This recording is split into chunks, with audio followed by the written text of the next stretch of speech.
But sit here, I never know how to like position my legs. Just be like, just do what you do. Man, you know, that is the funny part. It's like, what do I do with my arms? What do I do with my feet? Like, you river dancing over there. You ain't in school, man. Right. Sorry. I don't know. Welcome to episode 7 of the Independent Threads podcast. Appreciate y'all rocking with us and sticking through as we try to, continually improve. And one of the things I like to do is the in-person interviews. I think it creates a much more dynamic environment. And so today I came back to If You Know, You Know. If you watched the episode with Brad from Le Jour, we're in the same space. They're co-owners here of the store. But before we get into it, I gotta do the thing and like, subscribe, share with your friends, do all the things. But today I've got Dante from Afresh. Now I have to ask. It's like Saucony or Saucony, but I think they officially came out and said it was Saucony. Yeah. Is it Afresh or Afresh or Afresh? Afresh. Yeah, I get that all the time. All the time. All right. And so Afresh Culture, what was the inspiration behind the name and starting the clothing brand? So I used to do clothing a while back, like 2013. Okay. I had this idea when Drake had that whole YOLO thing. Okay. Everybody from YOLO eons ago. Yeah. Right? And me being a believer, my faith, I don't believe you only live once. Okay. I believe you have a second life when you accept that Jesus came down, died for our sins. You gain a second life and you become new again. Okay. And so therefore you only live again. So I did this I changed it to YOLA. Okay, gotcha. And so I was doing these shirts that say YOLA, and it was kind of hood famous. It was popping off for a moment. Okay. I was working part-time at Starbucks. I was working a sales job. I didn't have insurance. So I was working Starbucks for like 4 years. Dead early in the morning. I was getting up at like 3:30 in the morning to go open a Starbucks and was working there till like 9 in the morning, come home and do a sales job. Ooh. Right? But I worked in Vernon Hills, and then I moved over to Volo. But in Vernon Hills, they tip really well.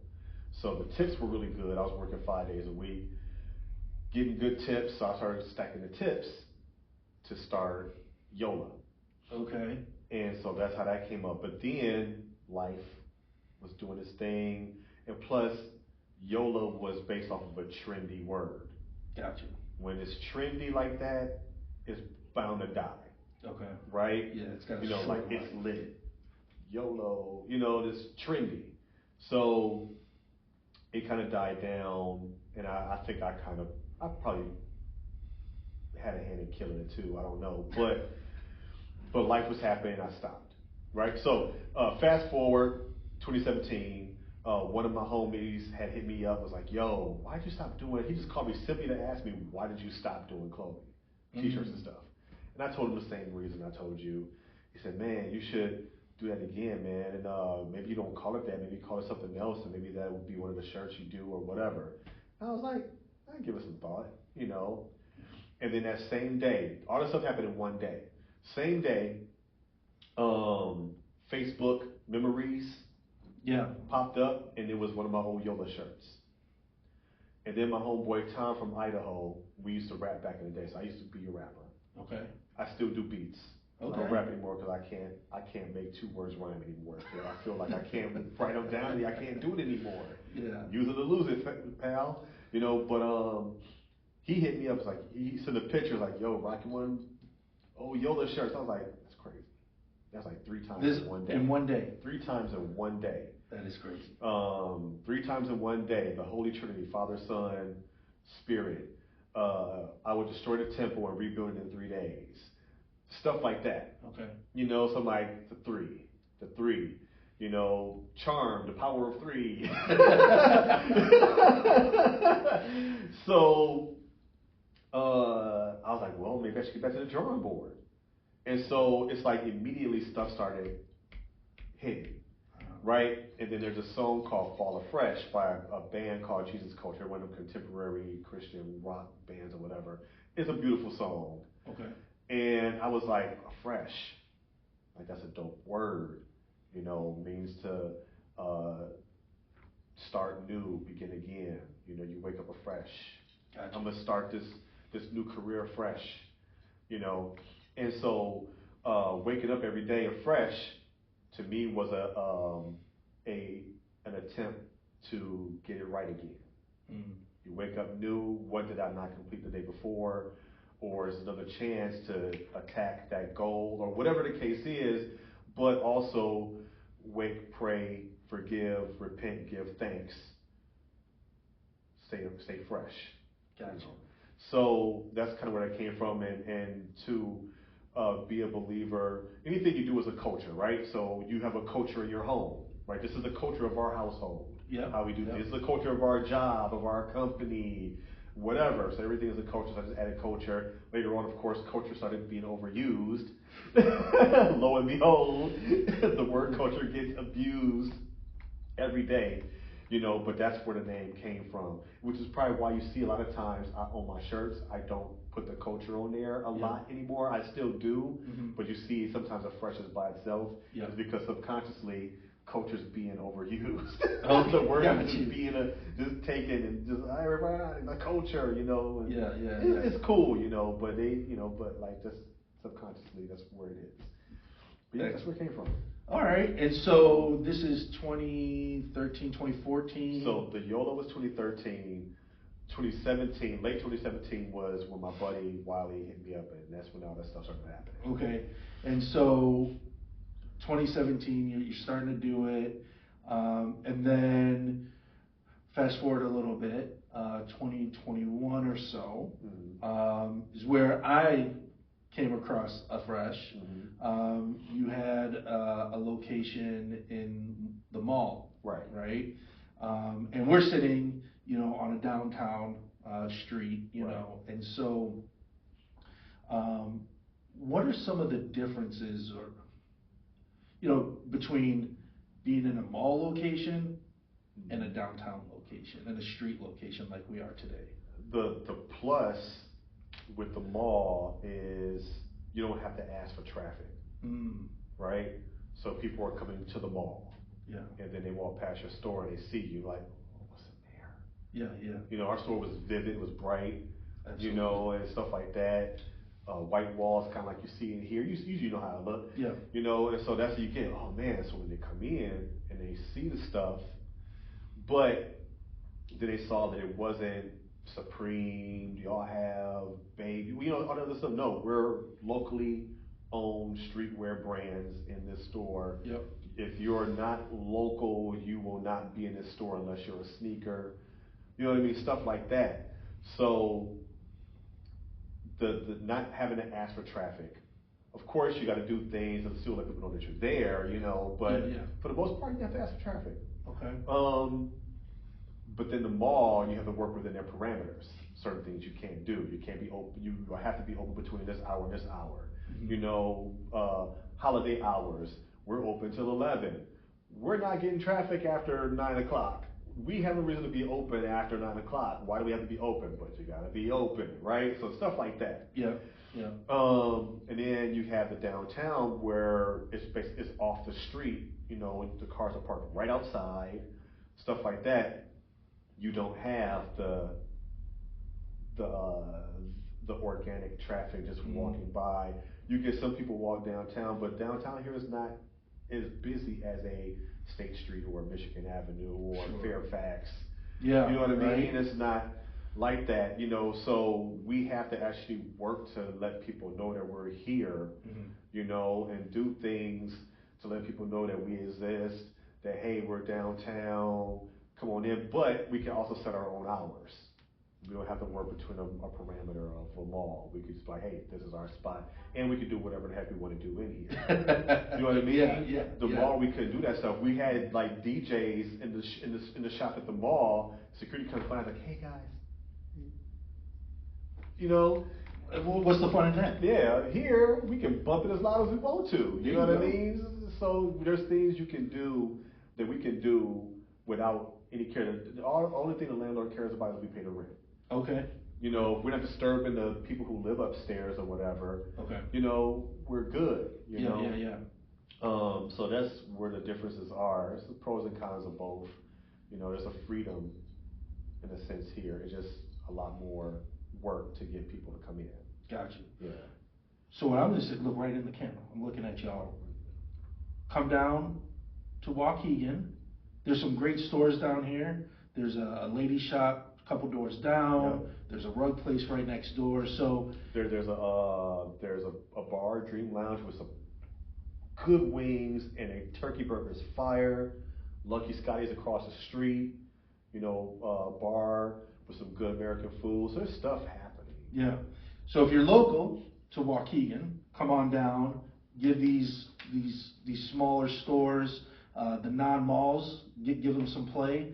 But if you're not, find your local place by you and support those local businesses, right? Yep. So we got, in November, that Saturday after Thanksgiving is Small Business Saturday. Yeah. You know, so make sure to start looking at them now so that Yeah. you can support them when that time, all the time, but especially when that time comes, because that's a big revenue generator for them. Thanks. So you start. So you're in the Vernon Hills Mall. Right. You've got the store going, you know, and then you decide to come out here, right, to this store. And you mentioned being able to do kind of whatever you want, really. And maybe, you know, what else do you envision for this location, right? Because I know that you've had different events and things like that. So it's not just a clothing store; it's kind of a place to be in community. Yeah. So I mean, we've done things like I hosted a R&B and whiskey event. Yeah. We hosted. I'm sorry. We hosted a R&B and whiskey event, and which was really dope. We had pubbed it for a while. It was free to come in, but we did the RSVP tickets. Yeah. The only thing they had to do was buy their liquor, buy their whiskey drinks or whatever. Sure. We dropped new clothes that day. Yep. And then we sold packages where it came with 2 drinks and a T-shirt, stuff like that. So it was really dope. We had a dope R&B playlist playing. Okay. We had pub tables. We turned the place into like a different type of vibe. You know, then we had Chips and Sips, who is owned by Trishelle Hanna. She runs Chips and Sips, where she does like these different types of nachos and drinks. She has a liquor license and stuff like that. So her having a liquor license allowed us to be in here with the whiskey.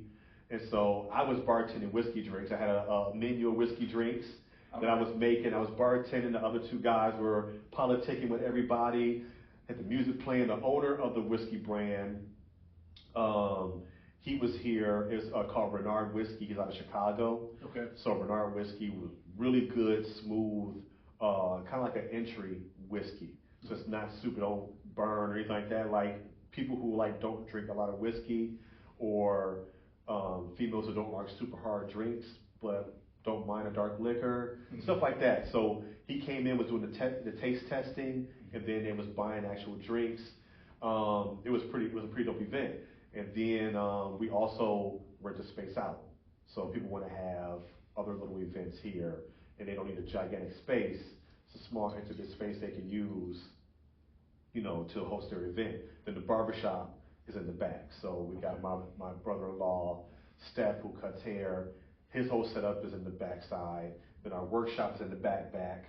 Stuff like that, where we create everything, because all of us make everything on our own, except for some things we might outsource and stuff like that. So we're trying to do it in a lot of different things here, but it's also a place where you can come in and, like, you see us in here, come in and say, what's up? Yeah. Chill with us. We got a record player. I got records. Sometimes I don't even turn the actual, streaming music on. I might just throw on a record. Okay. you know, and stuff like that. You know, I got everything from Kendrick to Public Enemy to Prince to, you know, Beastie Boys, Black Star, Common, Rhapsody. You know, I got a bunch of different stuff, you know, to play. So, you know, people come in here, if you want to come in and say, hey, I got some records. Let's chill out. And, just hang out. I'm open for whatever, as long as it makes sense. If we can make a dope event out of it, Yep. that's amazing. Because, like I said, it's a street side store, and that's the traffic. We got to find ways to bring people in to the store and different things like that. Yeah, and if you're coming from Chicago, the metro station isn't that far. It's not that far at all from here at all. Nope. So, you know, talking about the music, you know, you've had a very interesting person being able to really rock with your brand. Yeah. So tell us how, you know, if you're paying attention in the background, we've got Rhapsody. Tell us a little bit about, you know, how that came to be. Yeah. So, I went to Rhapsody's concert when she dropped, which album was that? Was it Eve? I think it was Eve that she dropped. Okay. And she dropped it before the pandemic. And she came to Chicago, and I was like, I'm going. And I bought the meet and greet tickets. Okay. I was like, I'm going, and I'm bringing her a couple hoodies. So, me being a big fan of hers, I know she loves Kobe, so I did. This is when I was doing the Stay Fresh hoodies, which I would love to bring back because I own a trademark, so I gotta use it. But so I made her. I made two of these hoodies, one for me, one for her. Yellow Stay Fresh hoodie with the white Stay Fresh here, and I had the 8 in the whole Lakers font on this side, 24 on that side. So it was my Kobe hoodie, right? Because he had just passed away, stuff like that, right? Yeah. And I made her a blue one. I called that one the Rhapsody in Blue hoodie. So I did those two hoodies, wrapped them up, went to the meet and greet. I met her, took pictures with her, gave it to her. She was like, oh my God. I said, yeah, here's the blue. I said, I know you love you some Kobe. She's like, yeah, and I look good in yellow. I was like, yep, those are 2 lyrics of hers. Okay. She loves yellow. She was like, I look good in yellow. And then she's like, I like LeBron, but I love me some Kobe. You know, so I knew she loved Kobe, so she's a Hoops fan. So I brought those 2 with her, to her, and then took video, pictures. It was really dope. And I was in the front when the show started. And one song she was doing, I had my camera up, and she actually was in the camera like, oh, I was like, oh snap, right? That was a song called You Know or You Should Know. I forgot the actual title, but so that was really dope. And that was my second encounter with Rhapsody. My first one was she did this really cool thing where she posted on Instagram where she was like, hey, I'm calling fans. DM me your number. I'm calling fans all day. I was like, oh. So I DM'd her. See what happens. Yeah, I'm pretty sure she's getting 1,000 DMs, right? Right. 9 o'clock at night, me and my son are going to the local spot to get a couple slices of pizza. Phone rings, and we're riding, and I was like, who's calling me this late? So I answered it, and it was Rhapsody. Oh, that's dope. I was like, and my son was in the car like, that's a cool and I'm over here like, yo. Okay, now be cool. Be cool. Right. So we're just talking, and stuff. It was probably like maybe a anywhere between a 5 to 10 minute conversation or whatever. And ended the phone call pretty cool. And we got the phone. My son was like, yo, that's crazy. So I would DM her from time to time, but the cool thing is that she would DM back sometimes. And fast forward, of course, pandemic happens, et cetera, et cetera. After that, we're in the mall. I hit her up. I said, hey, you know, can I send you some stuff? She was like, yeah, sure. Gave me an address. It was a P.O. box. She never got it. Because she had been traveling so much, the package came back. Oh, man. They closed the P.O. box. It was there for a while. And then I let her know. I said, hey, the package came back. She was like, yeah, my P.O. box closed because I wasn't checking it. I had been gone for so long. Yeah. Blah, blah, blah. And she said, here's my address. Send it to me. I was like, okay, cool. So I sent her a package. Yeah. That was in there. Okay. And I forgot that was in there. Totally forgot that jersey was in there. I had made a Rhapsody shirt. Okay. I made 3. I kept one, I sent her 2. One for her to get to somebody or one for her to keep, whatever the case is. Send her some other t-shirts, right? She wears one t-shirt on stage with Queen Latifah at the Rock the Bells. I was like, that's my shirt. That's crazy. She's actually wearing it. She wore this shirt to Apple. She did a speaking thing at Apple. Okay. But Apple wouldn't let her wear it on camera. She had to put a jacket on and cover it. But I knew she had it because I saw the paint. Right? Yeah. But I knew she wore it. Okay. She was like, yeah, everybody was asking about the shirt and everything, but I couldn't wear it on camera because of blah, blah. I'm like, man, they could have, I used to work for Apple, they could have asked me. Yeah. I would have signed off on that. Right, I signed off really quick, you know, and she'd have worn another shirt at another time. Oh, she wore another shirt in a video where she was in the studio. Because all I asked her to do was like, hey, just wear them. If somebody happens to get you on camera and I see it, that's great. Mm-hmm. But if I wasn't trying to ask her, yo, take these pictures and blah, you know what I mean? Yeah. Just like, just organically wear them. If you like them, just wear them. Yeah. And she was wearing them. That's crazy. I'm like, man. And so she dropping a new album, doing this press run, and she sends me pictures of her in this jersey. She wore this outfit on like a few different interviews that day. It's like all in one day. Yeah. And she sent me photos, told me who took them. You know, I'm like, cool, I can tag them. And she say, hey, do what you want to do. You know what I mean? I'm like, this is going to be a poster. It's on my wall. Yeah, right. You know what I mean? That's so going on my wall. But I hadn't made this jersey in so long. It had been gone. Yeah. You know what I mean? Yeah, just forgot. So I was like, yeah, this is happening again. Yeah. So I made the white one again and the black one again. I was like, you know what? Her album covers is red and yellow. Okay. So I'm gonna do a yellow one with the red. So I did the yellow with the red. It had the red, put some red paint on it because for some reason I became infatuated with paint on clothes. But I started doing that. I did that. I did a Mets color, like the royal blue and orange, like Knicks, Mets. Because I have a Mets hat at the crib. I was looking at it. I was like, huh, that's a jersey. We'll do that one. So, and then people started buying them again. I still got a few left, you know, but like she sparked. And the funny thing is, you know how like when you want a car, right? Yeah. Oh man, I love this car. I'm gonna get this car. And you keep seeing it everywhere. Everywhere. Yeah. I swear to you, I did not see people doing football jerseys when I first made that jersey. And I did not see them when she took this picture. And I put them back out again. Now I'm seeing these practice jerseys everywhere. Yeah. Everybody's doing these practice jerseys now. I'm like, I'm taking credit for this. Me and Marlana don't take credit for this. There you go. As you should. Right, we're taking credit for that. But yeah, that's how that happened. And she's organically wore stuff. And for her to wear it at a press run, I'm like, man, that's gotta be. I mean, other than seeing, you know, somebody random, like you go to Chicago, you go to another state, and you're like, wait a second, they're wearing my shirt. Right. Other than that, that's got to be a crazy feeling. It's crazy, man. Couldn't believe it. Yeah. Could not believe it. It was dope. Nice.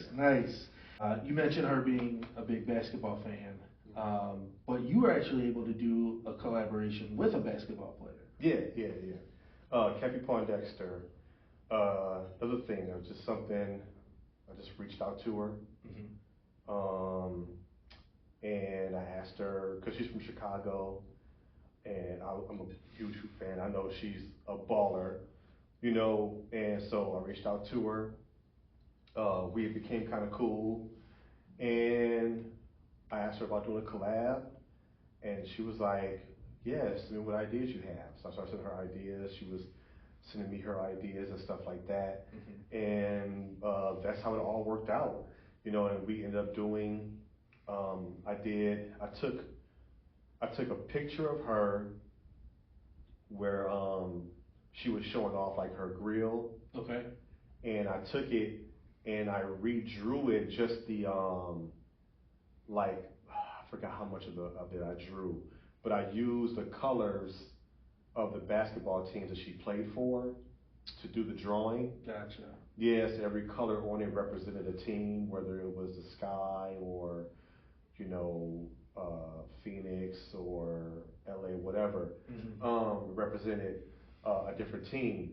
I also did one that said "Be Like Cap." Yep. Because she's from Chicago, so the whole "Be Like Mike" thing, "Be Like Cap" on the front, in purple and black, and in the back of it had roses all around the back, and then had all of her, like, not all, but most of her accolades. It was like kind of a shirt giving her flowers. Gotcha. Right? Yeah. And then we did a purple and white tie-dye, Stay Fresh sweatsuit where it was tie-dye purple and white with the black applique, Stay Fresh, and then Pondexter, and then her number 23 on the back. Okay. And then matching joggers. Nice. Which was really, really dope that I got to do all like from scratch. I did cut and sew, did it all from scratch to my specifications. The hoodie actually came out bigger than what, but it was, that's the thing when you do like stuff for people overseas and like, you know, I get specifications, they give the sample, it's great, and then they do the big run, and now they're all like somewhat incorrect, but I got to sell them because people had already pre-ordered them. Oh, she had a bunch of her fans like was hitting my website up, and it was like, so I had to get this done. Yeah. And it took a long time too. It was crazy, but it was a really dope experience. I gained a lot of traction, a lot of fans. Because of her, other basketball players, actors, stuff like that, which is really cool. Dwayne Wade placed the order. Going to bed one night, the phone went ding. It said Dwayne Wade, and it was like California. I'm like, nah. Bought 2 shirts. I threw 2 extra shirts in there, hoping he'd wear them, but I never saw a picture or anything. I don't know if he ever wore them or not. But he took a picture in the "Be Like Cap" shirt. Okay. So I had that on my phone somewhere. Nice. But yeah, he posted it and stuff like that. That was pretty dope. That is dope. Yeah. You know, and in both of these, you know, they're these celebrities that you've been able to work with. You know, let's rewind 30 odd years plus, right? When social media didn't exist. You know, how much harder do you think it would have been to be able to do those things without, you know, being able to reach out and be like, hey, let's do something? I think in my situation, if it was my same situation 30 years ago, before, or however long it was, the social media, maybe I feel like more it's than that. forever, I don't know. Yeah. But being married with a kid and a house, you would have had to go and be in places. Yeah. And I would have had to have the blessings of my wife and everything to go and do this. Go and be in all these different places and make these moves, festivals, whatevers, and just try to be where all these different people are. Yeah. Just to rub elbows, give a shirt, whatever the case is, to do it. You know, social media makes the world this much smaller. For sure. You know, like everything is micro, and I kind of wish I was able to do it the other way. You know? Why you say that?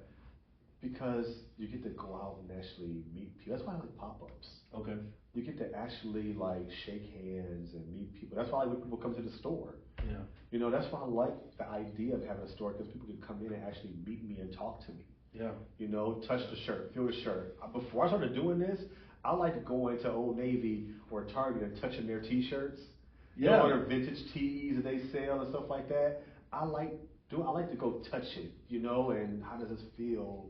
How does it feel? You know, if it gets my arm, whatever. Right. I'm trying to fold that back up, you know, and for sure. And so to do that, but like to be able to go out and actually meet a bunch of people, probably would have been a really different experience, because like thinking of like the era of hip hop and music prior to social media, right? Yeah.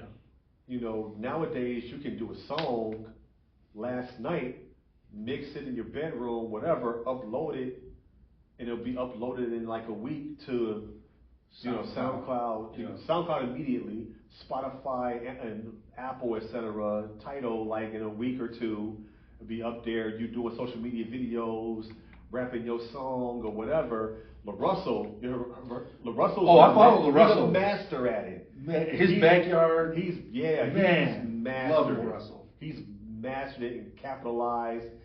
He's an inspiration, but there was a point where you had to actually hit the ground and run. Common had to move to New York. Yeah. You know what I mean? Yeah. To get a little bit bigger. And stuff like that, because Chicago wasn't seen as a hip hop scene at one point, even though you had some of the dopest rappers in Chicago. Kanye had to move to New York. Mm-hmm. Stuff like this. People had to move around and do stuff and go actually chase that dream. Yeah. And I didn't get that experience. Although I come from that era, I'm old enough to have seen that era. Yeah. I just started later. I kind of wish I would have touched that feeling. Yeah. You know what I mean? Oh, absolutely, 100%. Yeah. There's something different. It's something different. That's why I like doing, the interviews this way. Like, I love connecting with the folks, in different places. Like, I had the conversation with Toon Grimy down in Memphis, and I wasn't quite ready to just pick, even though it's close, relatively speaking, right? I wasn't gonna just pick up for an hour conversation, but we had a good conversation over the computer, right? But it's a completely different thing, yeah. Different feeling, different everything, right? Right, there's a lag in the sound and all that other, just everything is right here, and the conversation can become even more organic. Absolutely. Along the way. And I just wish being that I used to rap since I was like a preteen, and we thought we were gonna pop, and we thought we were gonna do it, but like it was three of us, two of them passed away, and that dream just kind of like just went away, right? Yeah. But like to be able to get out there, like I compare a lot of things that I do, like the feelings of music. Like I still remember the feeling I had of laying on the floor in the living room, going through, looking at the album credits to Off the Wall. Okay. When my mom's ex-husband brought home She's Strange by Cameo. When I used to pull the records off of the crates, we had the big credenza. My mom had these crates of records that were on top of it, stacked on top of each other. Atlantic Star, Midnight Star, Bootsy, everything. I was just sitting and playing the record. The feelings that I got, and then with hip hop, when playing those records, and then a song coming on, be like, yo, that's a roller skating jam called Saturday by De La Soul. Yeah. Like, oh my God, like finding these songs just by like looking through my mom's records or whatever, and then you hear the samples. And everything like that, right? And then the feeling I had when I first heard Me, Myself, and I, when I first heard I Left My Wallet in El Segundo, when I first heard You Got to Chill, when I first heard Ain't No Half Steppin', when I first heard METHOD, man, like the way that I felt hearing these songs for the first time, when I first heard The Roots, when I first heard Take It Easy by Common, seeing the video, like, yo, he's from Chicago. Yeah. He's walking down Chicago, he had on the Cubs, and one of them had on the Cubs jersey, the other on the Sox jersey, right? Like, they're from Chicago, this is crazy. When I first put on Illmatic for the first time, when the first boom from New York State of Mind, that first, because the first thing when you heard was a boom, tap, tap, boom, tap, that first boom, I'm like, oh my God. The Purple Tape by Raekwon, these different things, Shook Ones by Mobb Deep. God, dog, you can go on and on with Cube left NWA and he dropped America's Most Wanted. How I felt when I first put that tape in. Yeah. That's the feeling that I want when I create a piece of clothing. I want people to feel the same way that I felt about these things.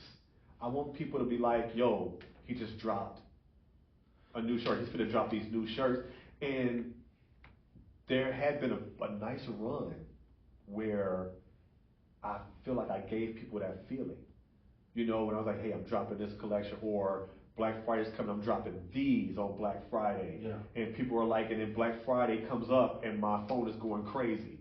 Yeah. Right? Because they're like, I'm like, man, people are checking with this. These are my purple tapes. Yeah. These are my, you know, my Illmatics. These are my dead presidents. These are my, you know, like, this is wild. This is how I felt when I first heard all these different songs. You know, Buddy by De La Soul remix, you know, like Flavor in Your Ear remix. You know what I mean? There's all these different things when you hear them for the first time, you're like, what in the hell am I listening to right now? This is crazy. When I first saw Purple Rain, I liked Prince already, but when I saw Purple Rain, I was like, oh my God, this dude was amazing. Absolutely. Like, you know, when I first got Sign of the Times, that album by Prince, and I first played it, and the way I felt when that album came out, I could go on and on. B by Common, I played that album for 30 days straight. I think I played that for probably 6 months when that first came out.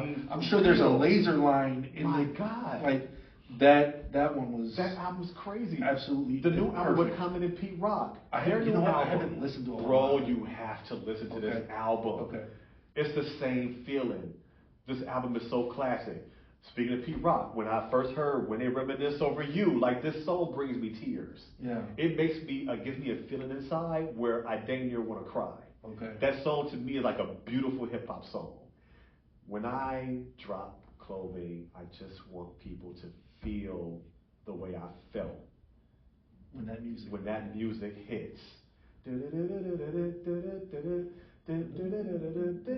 I just need a shirt just to give people to feel like, yo, this is dope. You know, like. Well, let me tell you, I had that moment this year with one of your drops. Okay. You announced your Juneteenth shirt. And I had that moment of, I have to have that. And so as soon as you put it out, I ordered it. Yeah. Right? And I was going to be in California on Juneteenth. So I said, okay, pack it up. And I only wore it that day. And we happened to go to Universal. We're spending the day out at Universal. So I wore it. And the pride I had, first of all, because I loved the shirt, and it was simple. We quit. Right? And then it had the Juneteenth in Galveston, Texas on it. Right. But it was, while it's a simple shirt, the meaning behind it had so much power behind it. Right. And I will never forget, I'm standing in line, and there was a woman close, I would say, you know, close to my dad's age. My dad's 85. Okay. She had to be 70s, 80s, older black woman. And, you know, you always see the same person as you're kind of going around these lines. Yeah. And she looked at the shirt, and she just... Yeah. And that's all I needed. That was all the validation I needed, was that little head nod, right? Right. And that's a universal black language. Yeah. Or, Either way. Either way, but that little head nod was like, all right. And then walking around the park that day, the number of compliments, you know, that I was given for your shirt, for your creation, I was like, I knew this was going to be something people would see, connect with, recognize very, very easily. And I purposely did not put the word Juneteenth on it, because I wanted people to not feel like they only had to wear it on that day. Yeah. I wanted people to feel like I could put the shirt on any day. They might be feeling a little bit too black that day, right? Yeah. They might be ready to quit their job today and walk in with that shirt on. That's their I quit my job today shirt. Yeah. You know what I mean? Like, I'm gonna go work for myself or whatever the case is. There you go. You know what I mean? And I was hoping that's the shirt they put on that gave them that feeling of empowerment, of importance, of pride, of, you know, just like, hey, I put this shirt on, I feel my ancestors right now. Yeah. You know what I mean? That's what I wanted to do. That's why I put Juneteenth on. I didn't want it to look like a theme shirt. I wanted it to look like a shirt you could just put on any day of the week. Yeah. And you just feel like I'm here. That's right. Say it loud. Right. That's right. Exactly. Yeah. Yeah. So that's dope. I appreciate that, man. Absolutely. I appreciate Absolutely. Kind of getting back into, creating those feelings, right? So like, that's your goal with the merchandise that you create. But I think you're trying to do that in other ways as well. And you had a little run here this year, last year, where you taught some classes to give that feeling to some younger folks. Right. Tell us a little bit about what those classes were and kind of how they worked out. It's something I always wanted to do. Okay. Local was supposed to be a workshop. It was supposed to be called Local Heroes Workshop. Okay. Because the original name for it was Local Heroes. But it was supposed to be a workshop where was teaching truth to the young black youth, but it's just teaching younger people who were interested in doing what I do or what we do. Okay. And but it came to fruition last year when I got approached by a nonprofit. It's like, hey, we want to do this. Got some funding. Will you teach it? Bet. So I got to open, and that was the beginning of this shop, and got to do it here. Okay. Which was really cool. I wanted them to be able to see the vision, right? Yeah. They're going to be creating their first drops, their ideas coming to life, and then being on these racks. Yeah. So going through a whole process, my thing was I wanted to teach them history. I wanted to teach them inspiration, where they pull inspiration from, how to tell stories, and stuff like that. Because one thing I love doing is telling stories with the clothing. And I want them to know all these things along with, okay, here's how you price it, here's how you go, because everybody wants to know, well, where do I go to buy this stuff at? And, but there's other things, there's another science behind it. There's a Yoda aspect of it, there's a Mr. Miyagi aspect of it that you have to go through. Sure. You can't just be like, but I didn't have anybody like me to teach me anything. I had to learn it on my own, and the people that I did go to, like, hey, will you show me some things, mentor me? Nah, I'm good. Okay. No, you're not here, But so to be able to do that with them, I don't mind giving people any game that I know. Yeah. I don't mind it at all, because the game is free. It's the hustle that costs. Okay. So you can tell it, like they say, you need a horse of water, but you can't make a drink. Yeah. You can tell anybody all the information you want in the world is what they do with it. Right. Are they going to do something? Are they going to do something with it? Yeah. So I don't mind telling people anything. There's enough money in the world to go around, and you're not impeding on my territory by making shirts. You know what I mean? I'm in this store with two other guys who have their own brands. Right. I don't care. It doesn't matter to me. My fan base is my fan base. If my fan base can like your stuff too, then that's great. If your fan base can like mine, that's great. But your clothing is going to be slightly different than mine. We don't have the exact same approach. We have the same goal in mind, but not the same, not the exact same mindset of clothes. So no, it's going to be different. So I don't mind teaching anybody. So to teach these people, the young people, in a couple of different classes was really dope, and they got to showcase their stuff in this store with a pop-up, make some money, which is really great to see them do. It's exciting for me. Really excited for me just to see them, and whatever they do afterwards, I got to reach out to them. I haven't talked to them in a little while. I had to send a group chat and see how everybody's doing, but just to see them do that is amazing to me. Amazing. That's such a great reward, and absolutely. I mean that from the bottom of my heart.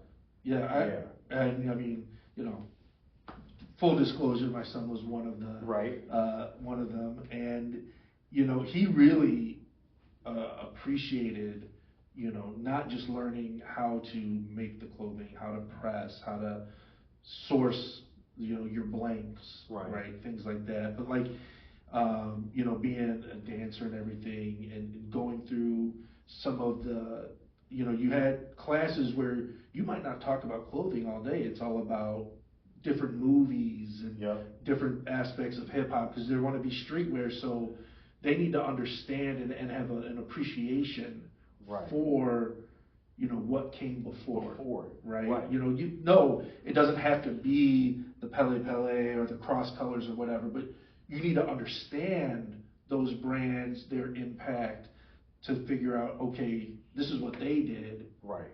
How do I move it forward? Right. Right. Exactly. And he appreciated that very much. You know, and as a father, watching him go through that, you know, was like, yeah, you need to know these things. Right. You know, we try to show him different things, but you might think of something. I'm like, oh, why didn't I think of that? Right. Yeah. And you're right, because like with music fashion is a big part of music. Fashion is an element of hip hop. Yeah. You know, me being a big hip hop head all my life, you know, just big movies play a big part of fashion. Like that's one of my favorite movies right there. Do the Right Thing. Absolutely. The camera can see it. You know, it's a huge thing. That's a huge. That movie gave us a huge moment in hip hop with Fight the Power. Yep. You know what I mean? The T-shirt that Radio Raheem was wearing. You know, the Bed-Stuy, the Jordan 4s that Bugging Out was wearing. You know what I mean? Yeah. These are big impacts in fashion, you know, which are crazy. You know what I mean? Like this, if you can see the record player, how they're laying, the record she's reading is The Chronic, which is Dr. Dre. You got the Low End Theory, Low End Theory, 36 Chamber, Purple Rain, etc. But she's reading Dr. Dre.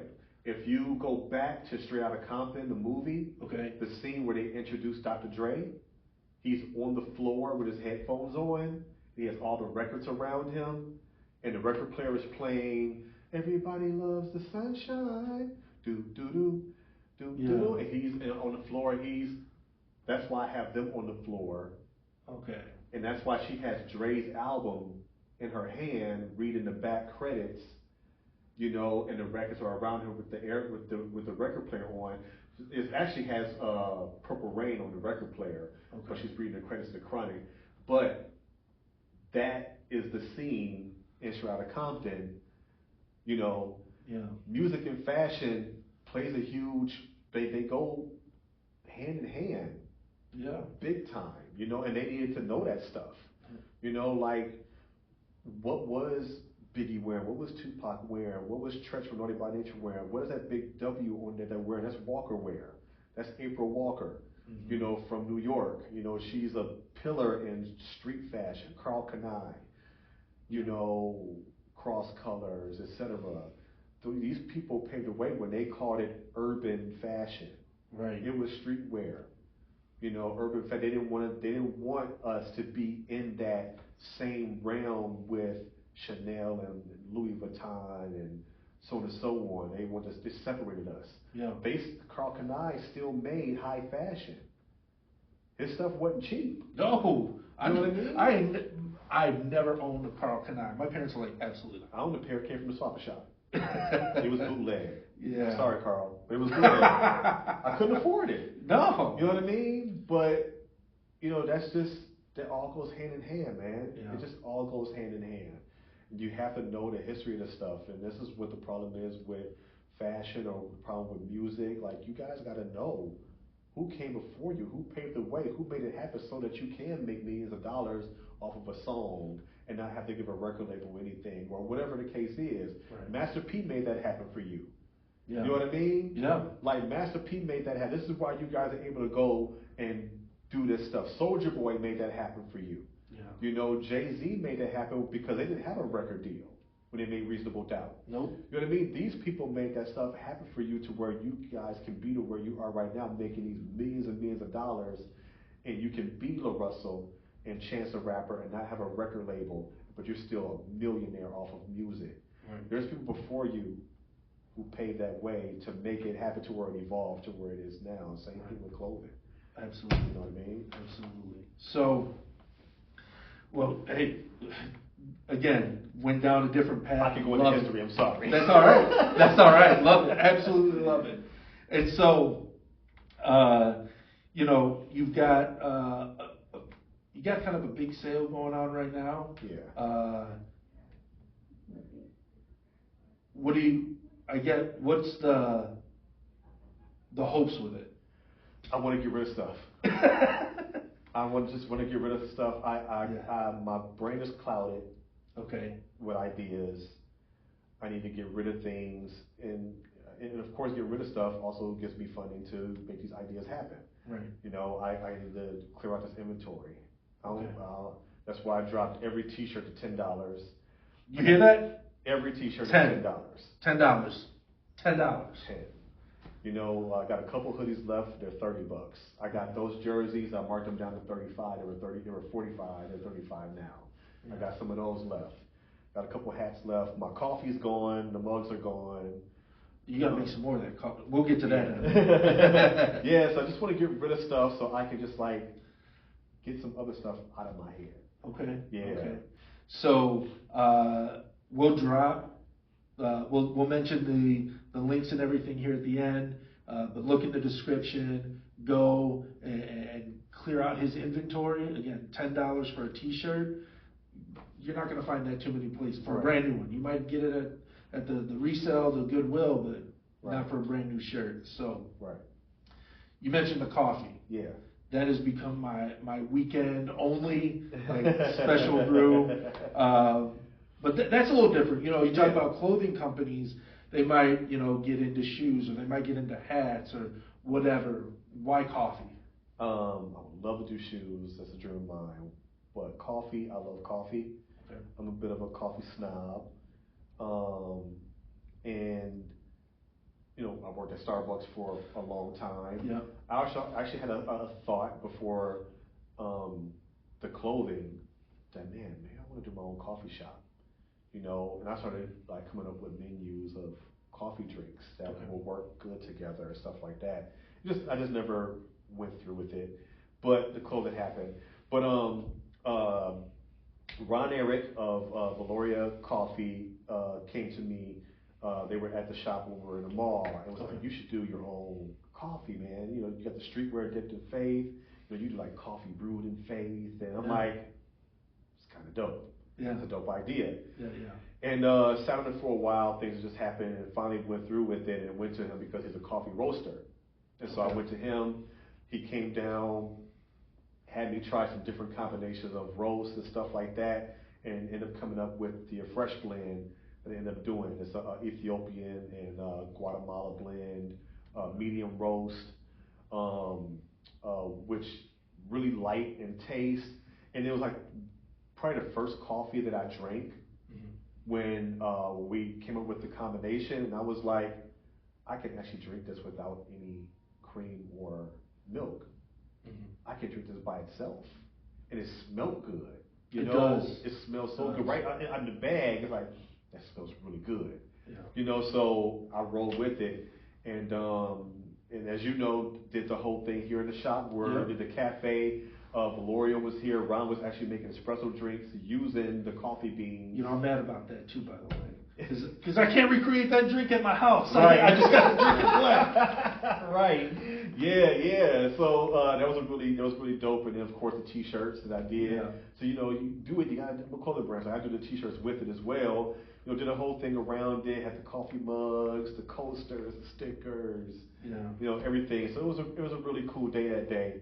And yeah, the coffee's finally going, and maybe I'll hit Ron up and see about doing the same ones again, or maybe it's turning a different blend. Okay. See if that happens. But the coffee brewed in faith was a really great idea, and you know, I'm a creative.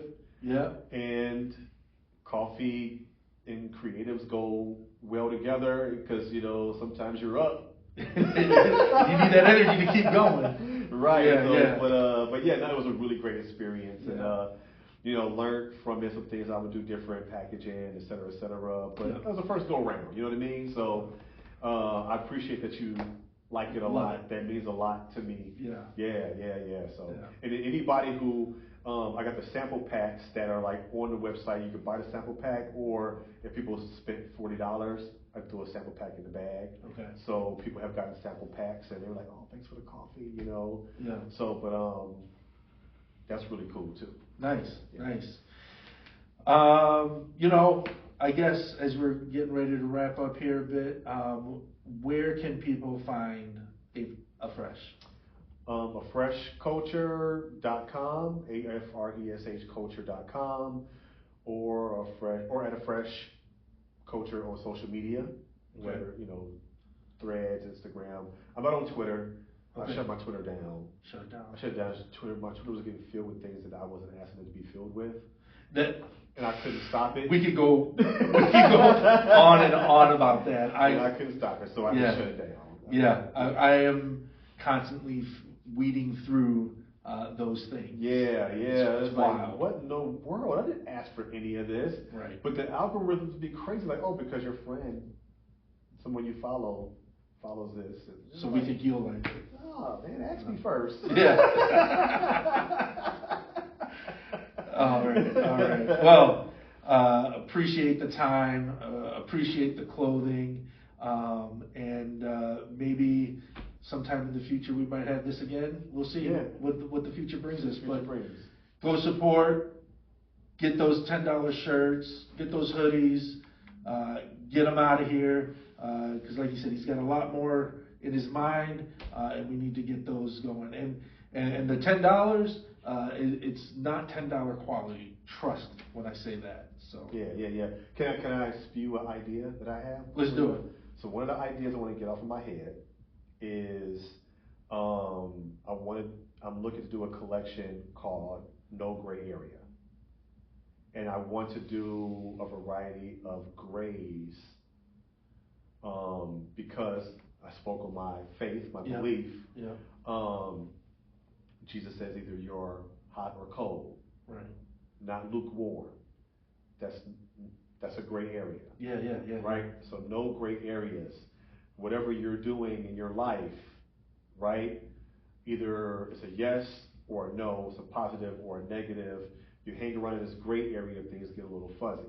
Yeah, right? So I want to do a story based around no gray area and do just some gray sweats, t-shirts, whatever, just different shades of gray. And to be honest, I kind of got the idea because I'm a Jerry Lorenzo fan. Yeah. Jerry Lorenzo is very neutral with his clothing. Okay. I love the neutralness, and he has a different palettes of browns and beiges and grays and stuff like that, earth tones, and I love gray a lot. And so, you might see these. This is a sample that I did. So corduroy kind of joggers. Yeah. They're very comfortable. So you might see these. I don't know if I'm gonna change this or not or whatever, but I don't even know if it'll be a logo on there at all. Who knows? I don't know. But I want to do like just no gray area. Either you're lukewarm, either you're hot or cold, not lukewarm. Make a decision. What side you're gonna pick? What decision are you gonna make today? Okay. And that's just kind of where I am. And it's kind of like a flux of where I'm in right now in my life. I have to make some decisions. I can't sit around and be like, maybe. Okay. I don't know. Yeah. So this is what I need to get off of my head.